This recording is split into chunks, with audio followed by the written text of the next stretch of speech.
Welcome to my YouTube channel all in one with Arshad. پیارے دوستو، آج ہم Khyber Pakhtunkhwa public service commission میں کمپیٹیٹو ایگزام جو تحصیلدار کا ہوتا ہے، تحصیلدار اور نیب تحصیلدار کا، اس کے کتنے پیپر ہوتے ہیں اور کون سے سبجیکٹس میں سے آتے ہیں، آج ہم اس کو تھوڑا سا ڈسکس کریں گے تاکہ جتنے بھی طلباء ہوتے ہیں وہ تحصیلداری اور نیب تحصیلداری کی تیاری کر رہے ہیں تو ان کو کچھ آئیڈیا ہو۔ تحصیلداری کے کتنے پیپر ہوتے ہیں؟ بیسیکلی تحصیلداری کے 5 پیپر ہوتے ہیں۔ پہلا پیپر ہوتا ہے جرنل انگلش کا، دوسرا پیپر ہوتا ہے اردو کا، تیسرا اسلامیات کا، چوتھا پاکستان سٹڈی، پانچواں پیپر جو ہوتا ہے وہ کرنٹ افیئر اور ایوری ڈے سائنس کا۔ تحصیلداری اور نیب تحصیلداری ان دونوں کے یہ 5 پیپر ہوتے ہیں، اور ان پیپروں کو پاس کرنے کے لیے آپ نے ہر پیپر میں 50% مارکس لینا ہوتے ہیں۔ تو دوستو، ہم ڈسکس کرتے ہیں جو پریویسلی پیپر آئے ہیں تحصیلداری اور نیب تحصیلداری میں۔ آج ہم ان کو ڈسکس کریں گے اور ان کو دیکھیں گے کہ کون سے سبجیکٹ میں سے آئے ہیں اور کون سی کلاس کے سبجیکٹ میں سے آتے ہیں۔ ہمارا پہلا پیپر ہے انگلش کا، جرنل انگلش کا۔ اس کے ٹوٹل مارکس ہوتے ہیں 200۔ پہلے کویسچن میں ہمیں ایسے کرنا ہوتا ہے، ایسے لکھنا ہوتا ہے۔ اس میں ہمیں چوائس دی گئی ہوتی ہے، 6 ایسے دیے گئے ہوتے ہیں، اور ان میں سے ایک ایسے پہ ہم نے ایک کمپریہنسو ایسے ہم نے لکھنا ہوتا ہے، اور جس کے 70 مارکس ہوتے ہیں۔ دوسرا جو کویسچن ہوتا ہے انگلش کے پیپر میں وہ کیا ہوتا ہے؟ ایک پیراگراف دیا گیا ہوتا ہے، اور اس پیراگراف میں سے ہم نے کویسچن کے آنسر لکھنے ہوتے ہیں، اور یا اس کے مقابلے میں ایک اور کویسچن بھی ہوتا ہے، یا تو آپ پیراگراف والا کویسچن سالو کریں گے یا کمپوزیشن، ایک اس کے مقابلے میں کمپوزیشن والا کویسچن ہوتا ہے، یا پھر کمپوزیشن آپ نے سالو کرنا ہے۔ ان دونوں میں چوائس ہوتی ہے، پیراگراف اور کمپوزیشن میں۔ اور جو اس کا تیسرا کویسچن ہوتا ہے اس میں کیا ہوتے ہیں؟ آپ کو ایڈیم اور فریز دیے گئے ہوتے ہیں، اور ان ایڈیم اور فریز کو آپ نے سینٹینس میں لکھنا ہوتا ہے۔ ان میں سے 10 ایڈیم اور فریز کو آپ نے سینٹینس میں لکھنا ہوتا ہے تاکہ اس کا میننگ جو ہے نا وہ واضح ہو۔ چوتھا کویسچن کیا ہوتا ہے؟ ایک پیراگراف دیا گیا ہوتا ہے، اس کی آپ نے پریسی بنانی ہوتی ہے۔ یہ چوتھا کویسچن ہوتا ہے، اور اس کے بھی 30 مارکس ہوتے ہیں۔ پانچواں کویسچن ہوتا ہے،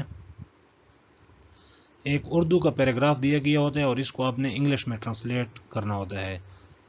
یہ 5 کویسچن ہوتے ہیں انگلش کے پیپر میں، اور اس پیپر میں آپ نے 50% مارکس لازمی لینے ہوتے ہیں۔ اس میں دوسرا پیپر جو ہوتا ہے وہ ہوتا ہے اردو کا۔ اس میں 2 حصے ہوتے ہیں، حصہ اول اور حصہ دوم۔ حصہ اول میں پہلے کویسچن میں آپ نے ایک مضمون لکھنا ہوتا ہے جس کے 30 مارکس ہوتے ہیں۔ حصہ اول میں سے دوسرے کویسچن کے بھی 30 مارکس ہوتے ہیں۔ اس میں آپ نے کیا کرنا ہوتا ہے؟ ایک انگلش کا پیراگراف دیا گیا ہوتا ہے اور اس کا آپ نے اردو میں ترجمہ کرنا ہوتا ہے، اور اس کے مقابلے میں ایک اور کویسچن بھی ہوتا ہے۔ یہ اس میں چوائس ہوتی ہے، یا اس پیراگراف کی آپ نے ٹرانسلیشن کرنی ہے، یا دوسرا کیا ہوتا ہے، یعنی 2 پیراگراف ہیں، ان میں سے 2 پیراگراف دیے گئے ہوتے ہیں، ان 2 پیراگراف میں سے آپ نے ایک پیراگراف کی اردو میں ٹرانسلیشن کرنی ہوتی ہے۔ حصہ دوم جو ہوتا ہے وہ تقریباً اس سے آتا ہے، گرامر سے، غزلوں سے، نظموں سے، ڈرامے وغیرہ دیے گئے ہوتے ہیں، یہ ان میں سے وہ سوال آتے ہیں۔ جس طرح کہ ہمارا یہ تیسرا کویسچن ہے، غالب کی شاعرانہ عظمت پر اپنا موقف پیش کریں۔ اس کے 30 مارکس ہیں اس کویسچن کے، غالب کے متعلق ہے، اس کی شاعرانہ عظمت کے پر اپنا موقف جو ہے نا آپ پیش کریں۔ کویسچن نمبر 4 ہے، اقبال کے مرد مومن کی نمایاں صفات بیان کیجیے۔ ابھی اقبال کے متعلق یہ کویسچن آیا ہے۔ ناول کی تعریف کیجیے اور اس کے اجزاء ترکیبی پر روشنی ڈالیں۔ ایک یہ کویسچن ہو گیا۔ 8واں کویسچن کیا ہے؟ شاعر کے حوالے کے ساتھ درجہ ذیل اشعار کی تشریح کریں۔ اب یہ اشعار دیے گئے ہیں اور آپ نے اس کی تشریح بھی کرنی ہے اور شاعر کا حوالہ بھی دینا ہے۔ تو دوستو، یہ اردو کا پیپر جو ہے نا 3rd ایئر اور 4th ایئر کی اردو میں سے آتا ہے۔ یہ ٹوٹل پیپر 3rd ایئر اور 4th ایئر کی اردو میں سے آتا ہے۔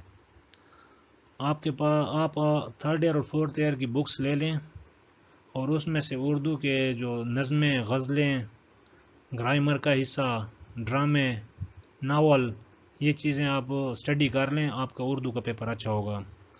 نیکسٹ پیپر ہے اسلامیات۔ تو دوستو اسلامیات کا پیپر بھی ٹوٹل 3rd ایئر اور 4th ایئر کی اسلامیات میں سے آتا ہے. اس میں پہلا کویسچن جو ہوتا ہے آیات دی گئی ہوتی ہیں ان کی آپ نے تشریح کرنی ہوتی ہے، اور دوسرے کویسچن میں بھی اس طرح ہوتا ہے کہ آیات دی گئی ہوتی ہے اس میں آپ نے اس کی تشریح بھی کرنی ہے اور اس کا مفہوم بھی واضح کرنا ہے. کہیں پر حدیث کی آپ نے تشریح کرنی ہے اور اس پہ تفصیلی نوٹ بھی لکھنا ہوتا ہے. اور باقی جو کویسچن ہوتے ہیں نا وہ اس کے متعلق ہوتے ہیں 3rd ایئر اور 4th ایئر کی جو اسلامیات ہے اس میں مختلف یعنی غزوات وغیرہ کا ذکر ہوا ہے، نبی کریم صلی اللہ علیہ وسلم کے متعلق اس میں ذکر ہوا ہے. تو آپ نے وہ 3rd ایئر اور 4th ایئر کی اسلامیات کا مطالعہ کریں. یہ ٹوٹلی پیپر جو ہے نا 3rd ایئر اور 4th ایئر کی اسلامیات میں سے آتا ہے.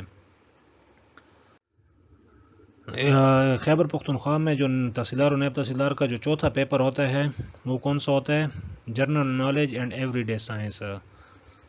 اس میں سے 2 پارٹ ہوتے ہیں. ایک پارٹ میں جنرل نالج یعنی کرنٹ افیئر وغیرہ کے کویسچن آتے ہیں، اور دوسرے پارٹس میں سے جنرل سائنس کے ایوری ڈے سائنس کے کویسچن آتے ہیں. تو آپ نے جنرل نالج کا پورشن بھی آپ نے ساتھ ساتھ اسٹڈی کرنا ہے، اور سائنس کا پورشن ایوری ڈے سائنس کا پورشن بھی آپ نے اسٹڈی کرنا ہے. اور یہ جو سوال دیے گئے ہیں ان میں سے ہی آتے ہیں. اس طرح کے سوال آتے ہیں. آپ نے یعنی اپنا کرنٹ افیئر وغیرہ کو ٹچ کرنا ہوتا ہے. آپ نے جو موجودہ حالات میں جو واقعات ہو رہے ہوتے ہیں ان کے اوپر آپ نے نگاہ رکھنی ہوتی ہے. اور اگر آپ ڈیلی نیوز پیپر پڑھیں تو آپ کے کرنٹ افیئر جو ہے نا اس کے ساتھ اسٹرانگ ہوتے ہیں. تو یہ پورشن یہ والا جو پیپر ہے نا ٹوٹلی کس سے آتا ہے؟ ایوری ڈے سائنس اور جنرل نالج سے. اور جو چوتھا لاسٹ پیپر ہوتا ہے 5واں وہ ہوتا ہے پاکستان اسٹڈی کا. اور یہ پاکستان اسٹڈی میں جتنے بھی کویسچن آتے ہیں یہ 3rd ایئر اور 4th ایئر کے سبجیکٹ ہی میں سے آتے ہیں. آپ نے 3rd ایئر اور 4th ایئر کی پاک اسٹڈی والی بک لے لینی ہے، اور اس میں سے آپ نے تمام چیپٹرز کو اسٹڈی کرنا ہے. اسی میں سے یہ کویسچن آتے ہیں، اور آپ کے پاس یہ چوائس ہوتی ہے اسلامیات، پاک study, general knowledge and every day science. یہ 3 پیپر ان میں سے آپ کے پاس چوائس ہوتی ہے کہ آپ انگلش میں لکھیں یا اردو میں لکھیں. تو دوستو آپ نے پہلے سے ہی کنسیپٹ بنا لینا ہے کہ آپ نے پیپر کو اردو میں حل کرنا ہے یا انگلش میں حل کرنا ہے. تو آپ نے اسی مطابق تیاری کرنی ہے. اگر انگلش میں حل کرنا ہے تو پہلے سے ہی آپ نے انگلش میں ان پیپرز کی تیاری کرنی ہے. اگر آپ نے اردو میں حل کرنا ہے تو پہلے سے ہی آپ نے یہ اپنے کنسیپٹ کلیئر کر لینا ہے کہ میں نے اردو ہی میں اس کی اسٹڈی کرنی ہے. تو دوستو یہ تھے خیبر پختونخوا پبلک سروس کمیشن میں تحصیلدار اور نیب تحصیلدار کے پریویس پیپر. اب تک کے لیے اجازت دیں، نئی ویڈیو میں حاضر ہوں گے نئے ٹاپک کے ساتھ. اللہ حافظ.